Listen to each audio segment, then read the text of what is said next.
اعوذ باللہ السمیع العلیم من الشیطان الرجیم بسم اللہ الرحمن الرحیم رب اشرح لی صدری ویسر لی امری واحلل عقدۃ من لسانی ویفقہوا قولی رب یسر ولا تعسر وتمم بالخیر رب زدنی علما۔ السلام علیکم ورحمۃ اللہ وبرکاتہ۔ الحمدللہ ہم سورہ بقرہ کا ترجمہ و تفسیر کر رہے ہیں۔ 150 آیات کا ترجمہ و تفسیر الحمدللہ ہم کر چکے ہیں۔ آج کا سبق آیت نمبر 151 سے دیکھیے۔ اعوذ باللہ من الشیطان الرجیم کما ارسلنا فیکم رسولا منکم یتلو علیکم آیاتنا ویزکیکم، کما جیسا کہ ارسلنا ارسل بھیجا، نہ ہم نے جیسا کہ ہم نے بھیجا، فیکم فی میں، کم تم میں، رسولاً ایک رسول، منکم من سے، تم میں سے، یتلو وہ پڑھتے ہیں تلاوت کرتے ہیں، علیکم علی پر، تم پر، آیاتنا آیات، حکم آیت کی جمع ہے، نہ ہمارے حکم ہمارے احکام، ویزکیکم اور یزکی وہ پاک کرتا ہے تمہیں اور وہ تمہیں پاک کرتے ہیں، ویعلمکم اور یعلم وہ سکھلاتا ہے تمہیں اور وہ سکھاتے ہیں تم کو، الکتاب کتاب، والحکمت اور حکمت، ویعلمکم ما لم تکونوا ویعلم اور وہ سکھاتے ہیں تمہیں، ما لم ما نہیں، جو ما موصولہ ہے یہاں پر، لم نہیں، تکونوا تم تھے، تعلمون جانتے علم سے، اور وہ تمہیں وہ سکھاتے ہیں جو تم نہیں جانتے تھے۔ کما ارسلنا فیکم رسولا منکم یتلو علیکم آیاتنا، جیسا کہ ہم نے بھیجا تم میں ایک رسول، تم میں سے ہی وہ پڑھتے ہیں تم پر ہماری آیات اور تمہیں پاک، ویزکیکم اور تمہیں پاک کرتے ہیں، ویعلمکم الکتاب والحکمت اور وہ تمہیں سکھاتے ہیں کتاب اور حکمت، ویعلمکم اور وہ سکھاتے ہیں تمہیں، ما لم تکونوا تعلمون جو تم نہیں جانتے تھے، وہ تمہیں وہ سکھاتے ہیں جو تم جانتے ہی نہیں تھے۔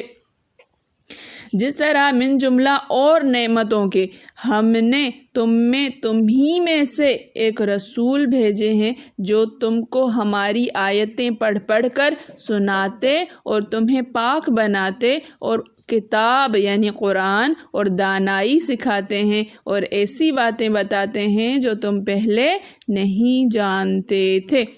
اب دیکھیے کہ یہاں پر اللہ تعالیٰ اپنے بہت بڑی نعمت کا ذکر فرما رہے ہیں۔ اللہ تعالیٰ کی سب سے بڑی نعمت جو ہم انسانوں پر موجود ہے وہ ہے نبی کریم صلی اللہ علیہ وآلہ وسلم کا مبعوث فرمانا، اور وہ بھی نبی کا بھی مبعوث فرمانا ہماری ہی جنس میں سے، ہم ہی میں سے ہی، ہم انسانوں میں سے ہی، ہماری زبان جاننے والا، ہم جس کی زبان ہم جانتے ہوں ایسا نبی،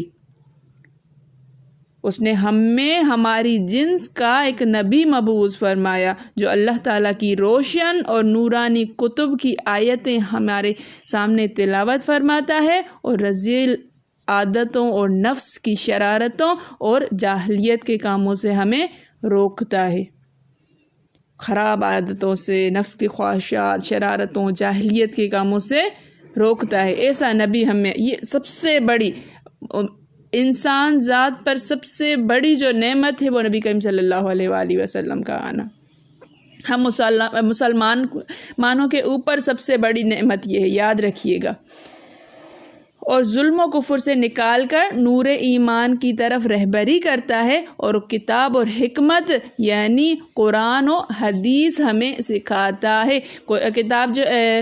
کتاب سے مراد قرآن مجید ہوگا، حکمت کیا سے؟ حدیث، تمام احادیث، جتنی بھی احادیث ہیں یہ ساری کی ساری حکمت کے ضمن میں آتی ہیں، اور وہ راز ہم پر کھولتا ہے جو آج تک ہم پر نہیں کھلے تھے، بس آپ کی وجہ سے وہ لوگ جن پر صدیوں سے جہل پڑا ہوا تھا، جنہیں صدیوں سے تاریکی نے گھیر رکھا تھا، جن پر مدتوں سے بھلائی کا پرتو بھی نہیں پڑا تھا، دنیا کی زبردست علامہ ہستیوں کے استاد بن گئے۔ وہ علم میں گہرے، تکلف میں تھوڑے، دلوں کو پاک اور زبان کے سچے بن گئے۔ دنیا کی حالت کا یہ انقلاب بچائے خود حضور صلی اللہ علیہ وآلہ وسلم کی رسالت کی تصدیق کا ایک شاہد و عدل ہے۔ یہ ساری چیزیں نبی کریم صلی اللہ علیہ وآلہ وسلم کی رسالت کی تصدیق کرتا ہے، شاہدی دیتا ہے۔ سورہ آل عمران کی آیت میں اللہ تعالیٰ فرماتا ہے لَقَدْ مَنَّ اللَّهُ عَلَى الْمُؤْمِنِينَ إِذَا بَعَثَ فِيكُمْ رَسُولًا، اللہ تعالیٰ کا سب سے بڑا احسان ہے مومنین پر کہ اِذْ بَعَثَ فِيهِمْ رَسُولًا، کہ مبعوث فرمایا ان میں رسول، من انفسہم، انہی میں سے ہی، یتلو علیہم آیات ہی، وہ تلاوت کرتا ہے اس کی آیات، ویزکیہم، اور انہیں پاک کرتا ہے، ویعلمہم الکتاب، اور انہیں کتاب سکھاتا ہے، والحکمت، اور حکمت سکھاتا ہے، ان کانوا من قبل لفی ضلال مبین، اور وہ اس سے پہلے کیا تھے؟ روشن سراسر واضح گمراہی، ضلال مبین، کھلی گمراہی میں تھے۔ یعنی ایسے اولو العزم پیغمبر کی بعثت مومنوں پر اللہ کا ایک زبردست احسان ہے۔ اس نعمت کی قدر نہ کرنے والوں کو قرآن کہتا ہے کہ الم تر الی الذی بدلوا نعمت اللہ کفرا، کیا تم نے نہیں دیکھا ایسے لوگوں کی طرف جنہوں نے اللہ کی نعمت کو کفر سے تبدیل کر دیا، وحلوا قومہم دار البوار، اور اپنی قوم کو کہاں؟ ہلاکت کے گڑھے میں ڈال دیا۔ کیا تو انہیں نہیں دیکھتا جنہوں نے اللہ کی اس نعمت کے بدلے کفر کیا اور اپنی قوم کو ہلاکت کے گڑھے میں ڈالا؟ یہاں اللہ کی نعمت سے مراد حضرت محمد صلی اللہ علیہ وآلہ وسلم ہے۔ اسی لیے اس آیت میں بھی اپنی نعمت کا ذکر فرما کر لوگوں کو اپنی یاد اور اپنے شکر کا حکم دیا ہے۔ جس طرح میں نے تم پر احسان کیا، تم بھی میرے ذکر اور میرے شکر سے غفلت نہیں کرو۔ آگے جو ہم پڑھیں گے آیت فَاذْكُرُونِي أَذْكُرْكُمْ وَاشْكُرُوا لِي وَلَا تَكْفُرُونِ، انشاءاللہ کل یہ والی آیت جو ہے وہ ہم پڑھیں گے۔ کل انشاءاللہ 2 آیتوں کو ہم مکمل کریں گے۔ سب سے اچھا اللہ تعالیٰ کی نعمتوں کا جو ہے وہ شکر یہ ہے کہ اللہ تعالیٰ کا ذکر کیا جائے، صرف زبان اللہ تعالیٰ کا ہاں اللہ تعالیٰ کا شکر ہے، اور بس یہ زبانی کلامی ہم نے کہا، اور اس کے بعد جو ہے وہ دنیا کے کاموں میں لگ گئے، نفسانی خواہشات میں لگ گئے۔ اللہ تعالیٰ کی یاد، اللہ تعالیٰ کو باقاعدہ بیٹھ کے اللہ کا ذکر کرنا، اللہ تعالیٰ کے جاننے کے لیے، اللہ تعالیٰ کی نشانیوں میں غور و فکر کرنے کے لیے جد و جہد کرنا، کوشش کرنا، سیکھنے کے لیے آگے بڑھنا، یہ ہے اللہ کا ذکر، یہ ہے اللہ کا شکر۔ صرف زبانی بس الحمدللہ اللہ کا شکر ہے، صرف اتنا کہنا کافی نہیں ہے۔ بہت ساری چیزیں جو ہیں وہ آگے واضح ہوتی چلی جائیں گی انشاءاللہ۔ نبی کریم صلی اللہ علیہ وآلہ وسلم پر لاکھوں، کروڑوں، اربوں، خربوں درود و سلام۔ اللہم صلی علی سیدنا محمد وعلی آل محمد کما صلیت علی ابراہیم وعلی آل ابراہیم انک حمید مجید۔ اللہم بارک علی محمد وعلی آل محمد کما بارکت علی ابراہیم وعلی آل ابراہیم انک حمید مجید۔ نبی کریم صلی اللہ علیہ وآلہ وسلم کا مبعوث ہونا، ہماری زندگیوں میں ہونا، ہمارے لیے ایک سب سے بڑی نعمت، ہماری زندگیوں کو سنوارنے والا، دنیا و آخرت میں ہماری فلاح، نبی کریم صلی اللہ علیہ وآلہ وسلم کی اتباع۔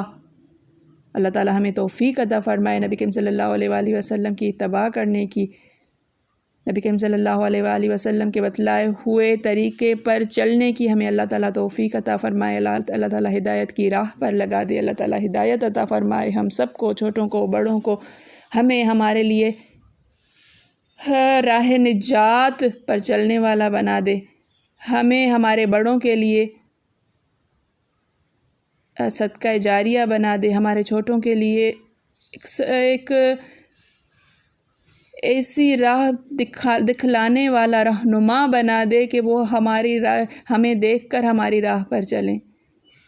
کل کو صدیوں بعد جو ہے وہ ہمارے چھوٹے ہم پر فخر کریں۔ صدیوں بعد تو بہت بہت بہت جو ہے وہ بڑی بات ہے، چند سال بعد، ہمارے مرنے کے فوراً 1-2 سال بعد ہمارے بچے ہمیں جاننے کی بھی نہیں۔ ہمیں اللہ تعالیٰ ایسا بنا دے کہ ہم نسلوں تک ہماری پہچان باقی رہے۔ ہم کسی کو اپنے خاندان میں پیچھے جانتے ہیں، کسی کو وہ ایک شخص تھا جو اللہ تعالیٰ کا اتنا نیک بندہ تھا، اس نے یہ فلاحی کام کیے تھے، اس نے یہ انسان ذات کے لیے کیا تھا، ورنہ کتنے آئے اور کتنے چلے گئے۔ ایسا بننے کی کوشش کیجئے کہ دلوں میں یاد رہ جائیں۔ اللہ تعالیٰ ہمیں چن لے دین کی خدمت کے لیے، قرآن مجید کی خدمت کے لیے، میرے پڑھانے میں، آپ کے پڑھنے میں، آپ میرے سمجھانے میں، آپ کے سمجھنے میں کوئی غلطی خطا بھول چوک ہو گئی ہو تو میں اللہ کے حضور میں تہ دل سے توبہ کرتی ہوں اور معافی کی خواستگار ہوں۔ اللہ تعالیٰ ہم سب کا حامی و ناصر ہو۔ ربنا تقبل منا انک انت السمیع العلیم۔ السلام علیکم ورحمۃ اللہ وبرکاتہ۔